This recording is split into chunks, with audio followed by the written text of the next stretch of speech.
Okay, good day everyone. So this is also part of your training. It's about manifestations of gender bias, wherein you will be able to know whether gender bias exists. Okay, so this could be in classroom setting or school setting. It could also be outside the school setting. Okay, so let's start.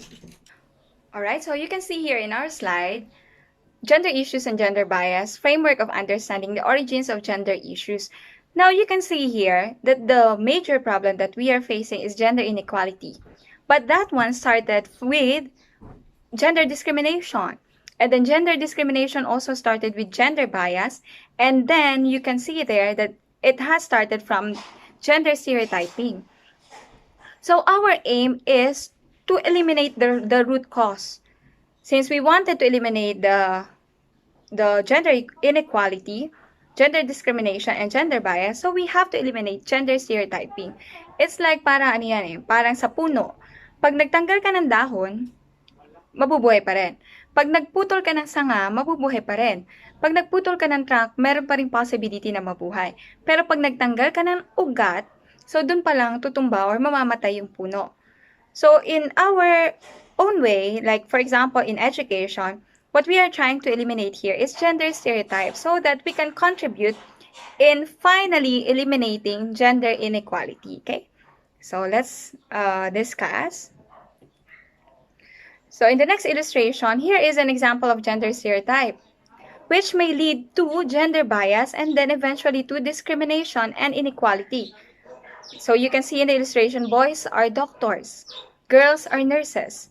So because of being male and being female, naaka-assign na yung magiging future mo or magiging profession mo, okay? So that is an example of gender stereotype which may lead to bias and also discrimination. They might prefer in hiring process, they might now prefer girls. Pag nursing, they might prefer girls.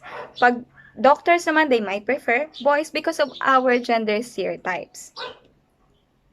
Okay, another example here. Of course, we wanted to have an equality between girls and boys and also other genders.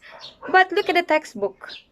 So you can see here in the illustration, we are aiming for equality. However, the learning materials that we have will not aid us to achieve that equality. So we also have to look into the textbooks or we have to look into the materials that we are using kung meron nga bang gender bias. Okay, another example of gender stereotypes. So you can see here, Kinderjoy. Sino sa inyo may mga kapatid? Or yung iba, baka may anak na they love Kinderjoy surprises. So you can see meron niyang color blue at saka merong color pink. Na gandun pa rin yung stereotypes na this set of toys are only for boys and this set of toys are only for girls. So see, makikita nyo na very observable pa rin ang gender stereotypes in different areas of our lives. Here are also examples, mga terms lang to, which are also considered as stereotypes. Men are stronger than women. So, paano pag kailangan ng mga parang mas kailangan ng strength na trabaho? They might prefer men over women. Then, women are soft and weak. Men are insensitive. Women are very sensitive. Those are just examples of gender stereotypes, which may eventually result to a greater impact. Hindi lang siya natatapos sa stereotyping. So, we are also trying to have this training because sometimes, normal na sa atin yung mga ganong stereotypes. That's why we have this what we call unconscious bias. That there is existing gender bias, but since we are used to it, nagiging unconscious na tayo na meron palang ganon. Na meron palang bias, na meron palang discrimination, okay? So, what we are trying to do now is to re-educate you so that we will be able to identify kung may bias na ba and discrimination and inequality. I designed this lecture so that it will be more related to education. So, marami tayong gender bias manifestations, but let's start with a school setting or education setting. Gender school bias in school operates in almost all facets of the school life. For example, curriculum, the subject matter. Ano ba yung content? Meron bang equality dun sa content? Or may pinapaboran ba siyang gender or sex? when they are discussing the content. Learning experience. Anong mga learning experiences ang pinoprovide natin sa ating mga learners? Do we give them equal opportunities? Do we give them equal chances to learn? Then, evaluation process. Do we give fair evaluation to our students? So, titingnan natin ngayon kung merong bang gender bias. So, let's start with, punta muna tayo sa educational materials. Content, language, and illustration. I want you to look at your modules. Tapos, look at the examples. Ba, sa mga problem-solving part ba, equal ba yung examples na binibigay? There are men and women are equally represented. Look at the illustrations. If we are going to look back, kasi ang STEM, or Science, Technology, Engineering, Mathematics courses, this is mostly associated with male. Diba? Pag sinabing scientist, ang illustration niyan, madalas male. Kapag, let's say, sinabi natin agriculture, farmer, ang illustration niyan ay madalas male. Pag sinabi nating social sciences, psychology, or madalas sa babae. Pag sinabi natin education or teaching, madalas ang illustration ay babae. So, you can look at the illustrations of the modules that you have. Kung meron bang gender bias doon or gender stereotypes. If you think men and women are equally represented, diba, meron naman sa ibang illustration, engineers, pinapakita naman nila babae. So, that's a way so that we can eliminate stereotype. Okay, so you can check your educational materials. Then, baka naman meron ding chance na pwedeng ipasok ang gender issues or gender concerns. Okay? So, yun nga, if you can see gender stereotypes dun sa inyong mga educational materials, that can actually lead to gender bias. So, that is one manifestation of gender bias. Okay? Next, curriculum, learning experiences.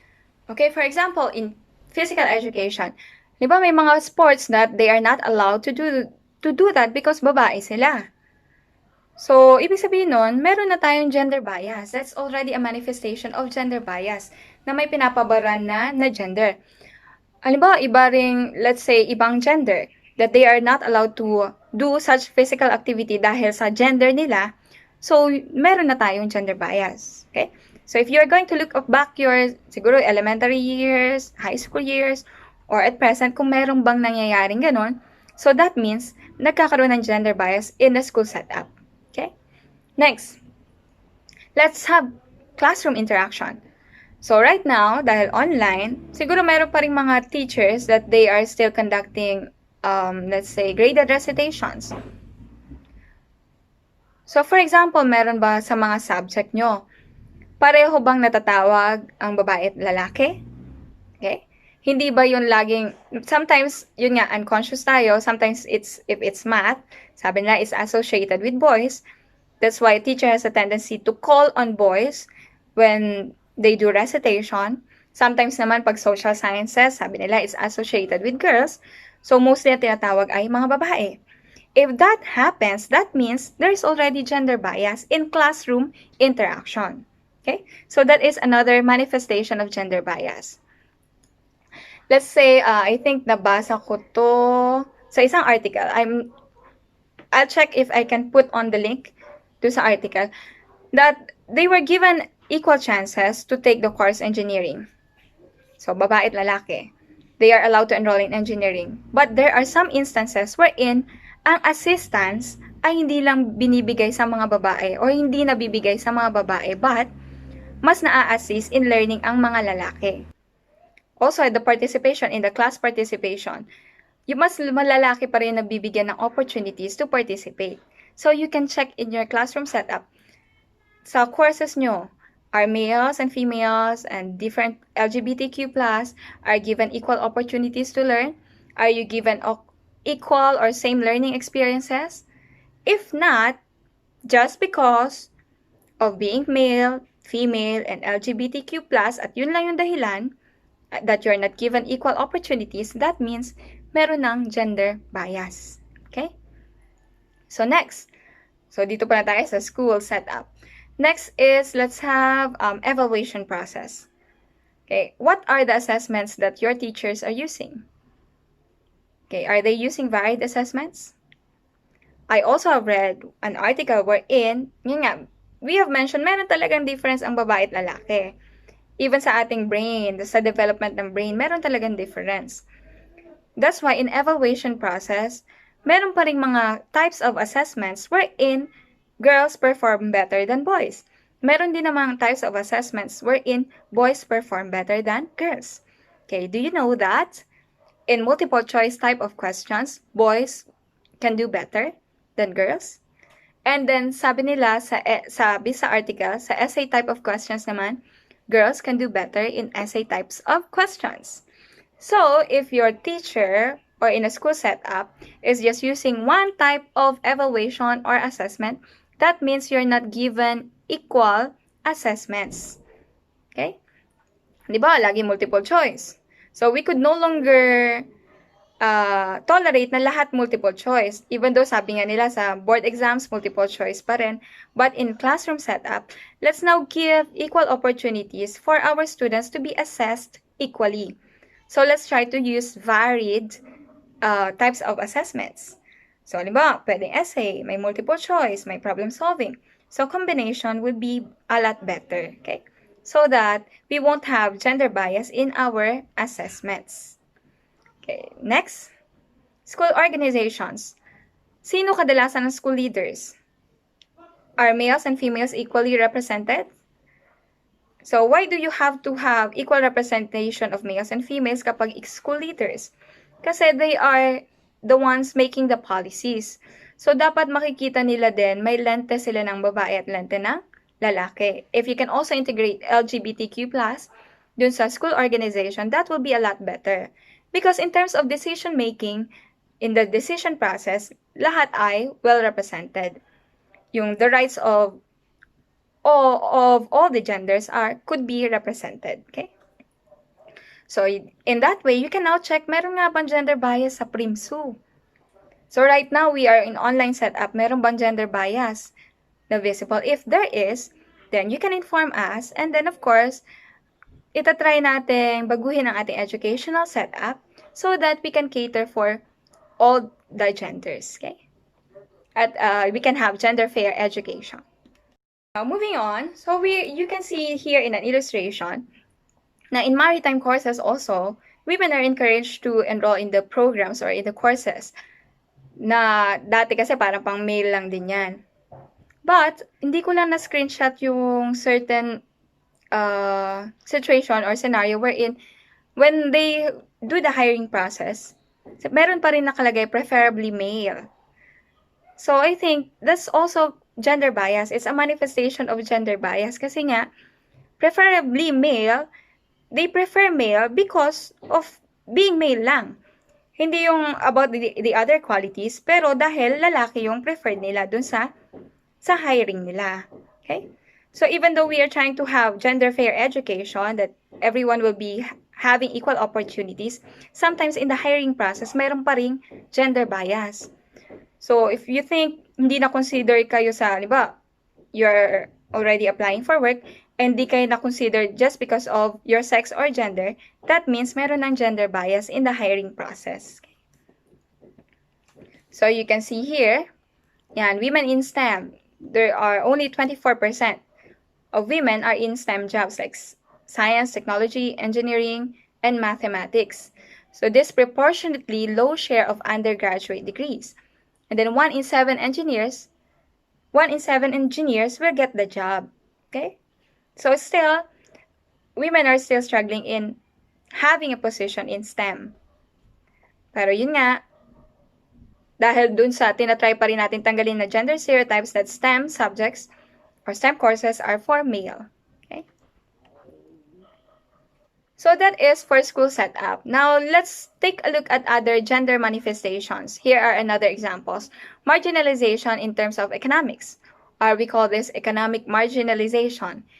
Here, the process which forces women out into the periphery of economic and social life, on the periphery of decision-making process, diminishing the value of the activities in which they engage. So yun nga, kapag in the hiring process, hindi ka naman natanggap dahil babae ka, na-marginalize ka na economically kasi you cannot participate in economic or economic activities. So, hindi ka na nabigyan ng trabaho dahil babae ka. Okay? So, that is an economic marginalization.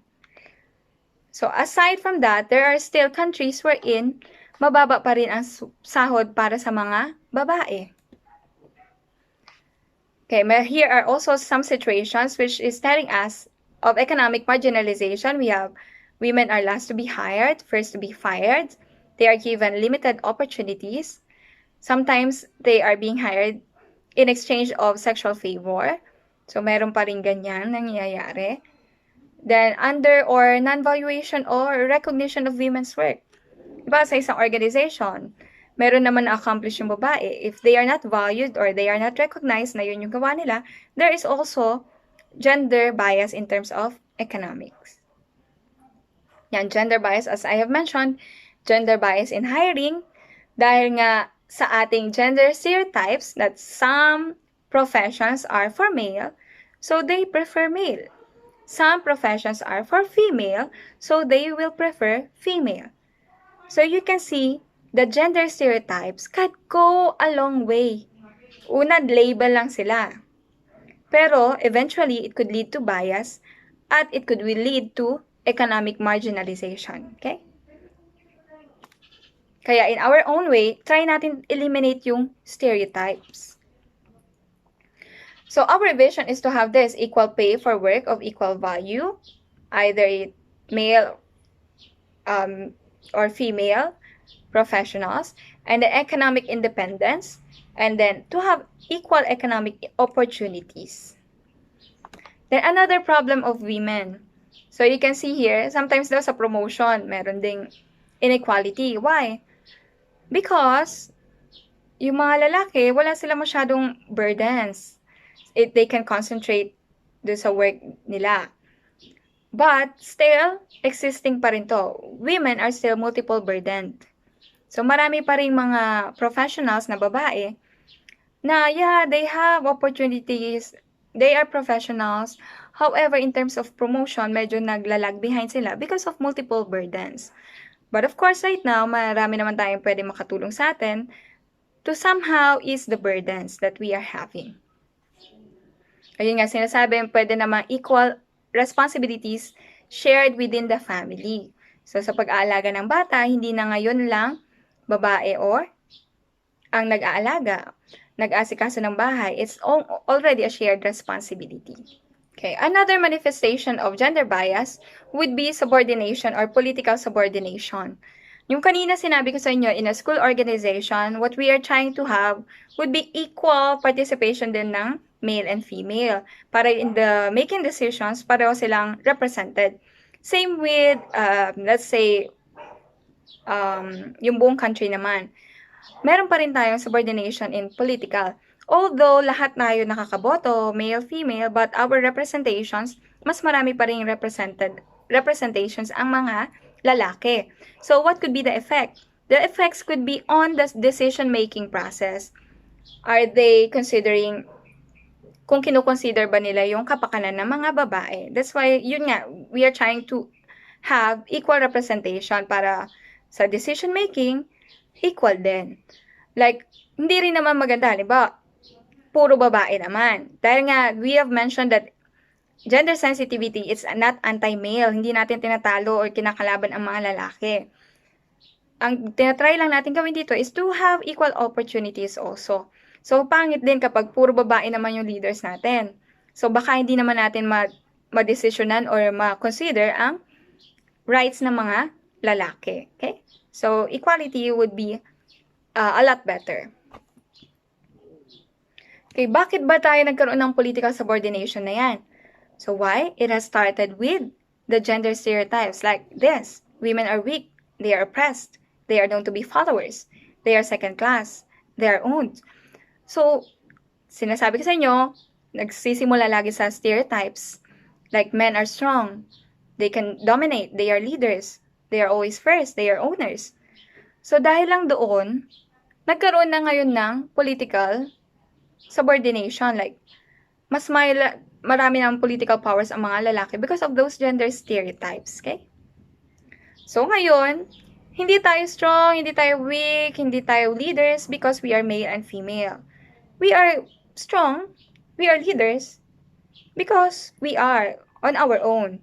Hindi dahil sa pagiging babae or pagiging lalaki natin. Basta, it's our ability. Okay? Ang vision natin for the political subordination is this one: quality, participation in decision-making process, and recognition also of capabilities of women in terms of leadership. So those are some examples of gender bias manifestations. Now, another example of gender bias manifestation would be violence against women. So this is defined as an act of instilling fear and inflicting pain with the aim to injure or abuse women.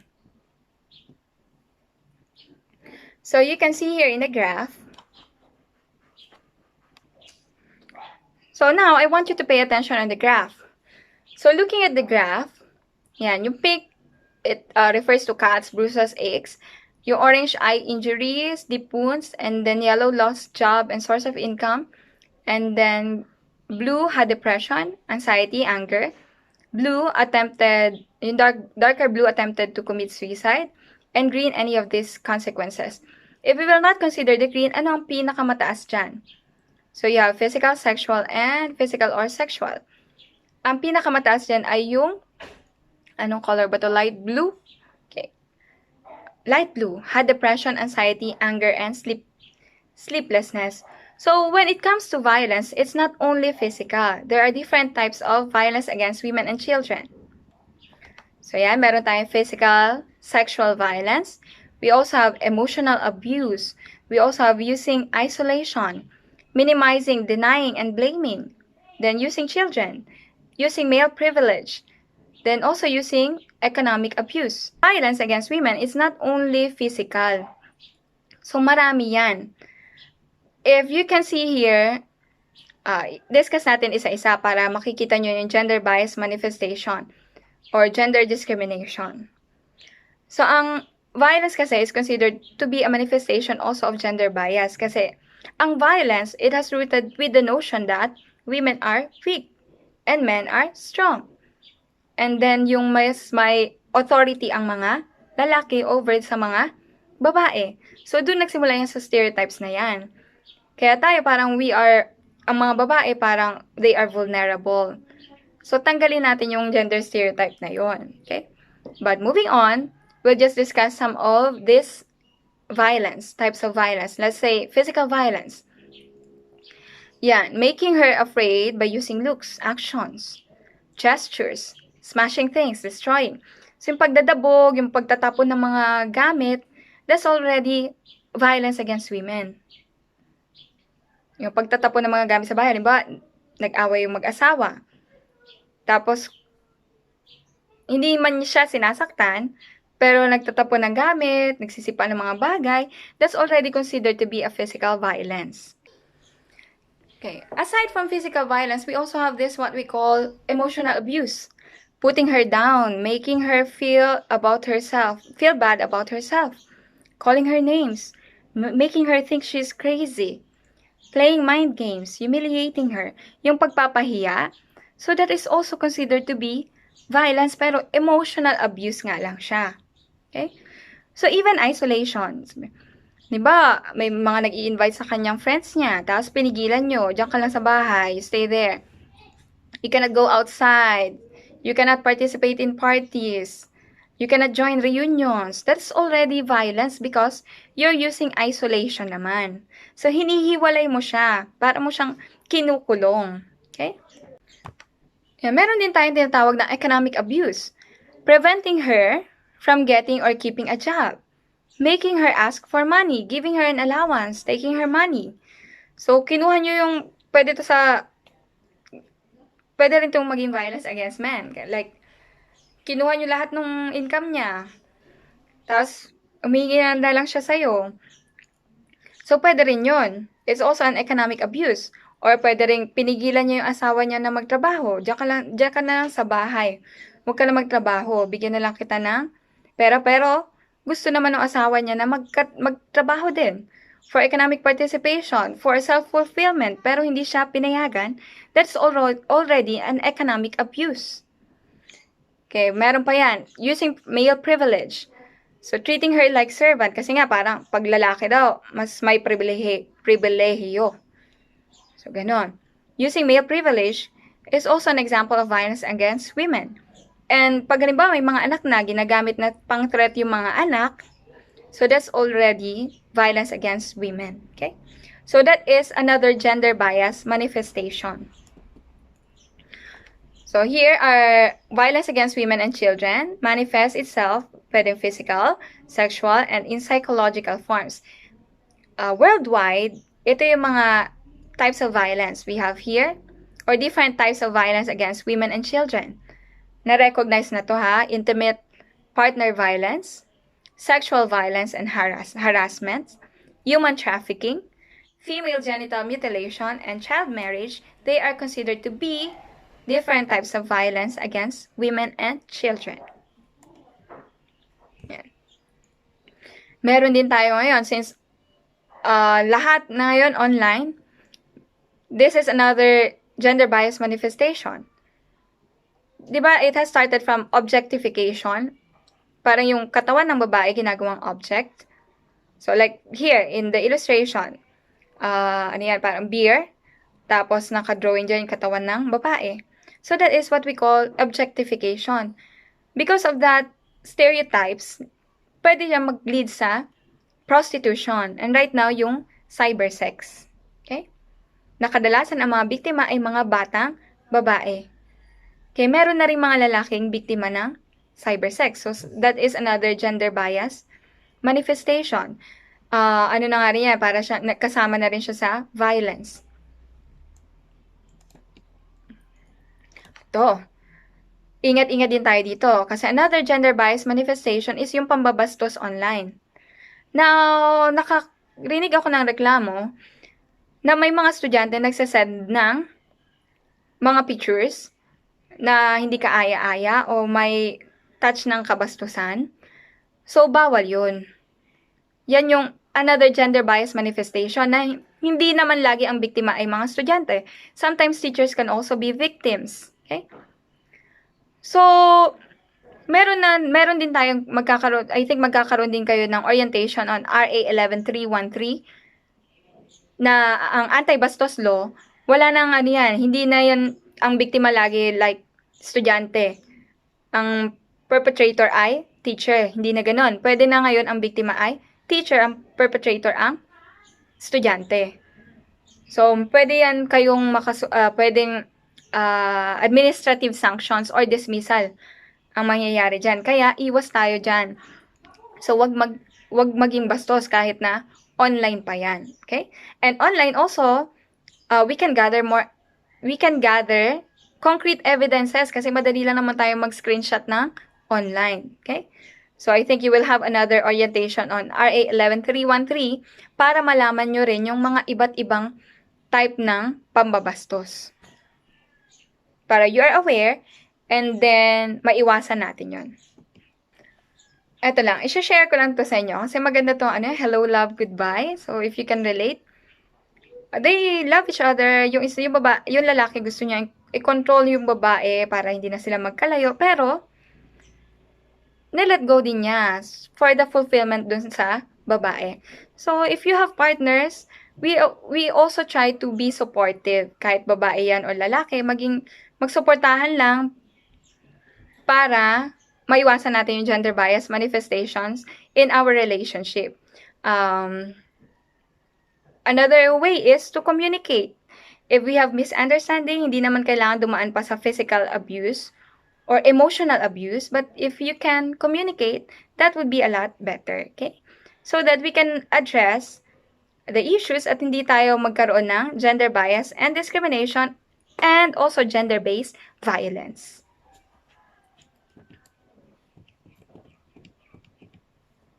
Of course, our vision is this: freedom from violence, freedom from harassment, personal development, and of course, to have control over one's body. Now, hindi lang naman sabi nila, pag gender training, ba't parang lagi naman yan sa mga babae? Let's take a look at this one also. Male oppression. Meron din tayong gender stereotype wherein sinasabi natin lalaki has to be strong. Hindi pwedeng weak yan. Hindi pwedeng umiyak yan. Okay?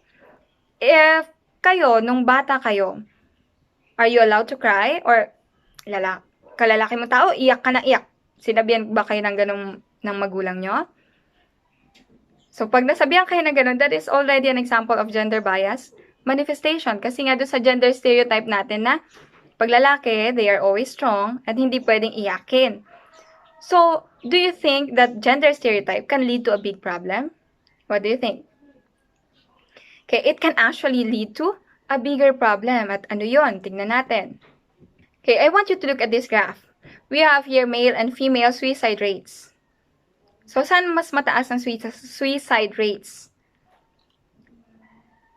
Sabi nila, pag sa attempted, mas mataas ang babae.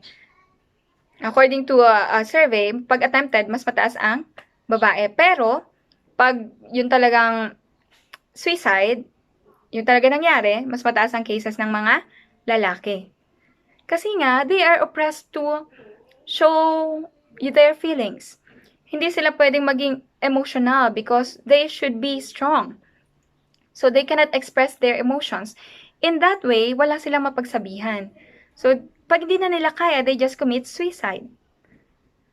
So, that is also a gender concern. Kasi nga, mas marami din ang mga lalaki na nagkukumit ng suicide. Bakit kaya? Yun nga, because we are trained or they are trained to be strong na hindi maging emotional. Yan, boys and men are not expected to need closeness, reassurance, attention. If a boy or man asks for help, they are seen to be weak. Okay? So, yan yung stereotype natin na hindi equal or hindi fair para sa mga lalaki. I would like to share you this one. Never apologize for being sensitive or emotional. Let this be a sign that you've got a big heart and aren't afraid to let others see it. Showing your emotions is a sign of strength. So, tandaan natin yun ha. Okay lang na mag-express ng emotion. Huwag natin kimkimin yan para hindi tayo mag-lead to suicide. Okay, another gender bias manifestation naman sa mga lalaki. Why doctors are worried over male rape cases in Nairobi, wherein doctors are worried that men may not be sincere about being raped by women. So, totoo rin na may mga rape cases daw. Kaya lang, dahil nga parang nakakahiya na lalaki ang na-rape, so may mga unreported cases na rape cases ng mga lalaki. So, that is also a gender bias manifestation kasi pwede rin hindi sila pinaniniwalaan. Okay? Because nga, sa stereotype na sinasabing, men are actually stronger. So, paano sila marirape ng babae? Okay? Okay, so that ends my discussion about gender bias manifestations. So, there are so many examples na makikita nyo kung meron ng gender bias. We have started from the educational setup and then outside education na pwedeng, diba, in your relationship with your partner or pwede siyang home setup. Then you can now recognize if there would be gender bias manifestations which could lead to gender-based violence. Okay? As I have mentioned, in education, our role is to eliminate gender stereotypes. Kasi yun yung ugat ng gender inequality, gender discrimination, and gender bias. So, I hope we have contributed in increasing the awareness about this matter and also para ma-reorient kayo so that, yun nga, sama-sama nating ma-attain ang gender equality. Thank you very much for listening, and kung may questions kayo, just comment down below and then we will try to answer your questions. Okay, I hope you have learned something and also share this knowledge so that you can also contribute in eliminating gender stereotypes so that we can attain gender equality and also we will have respect to everyone regardless of gender. Okay, bye everyone.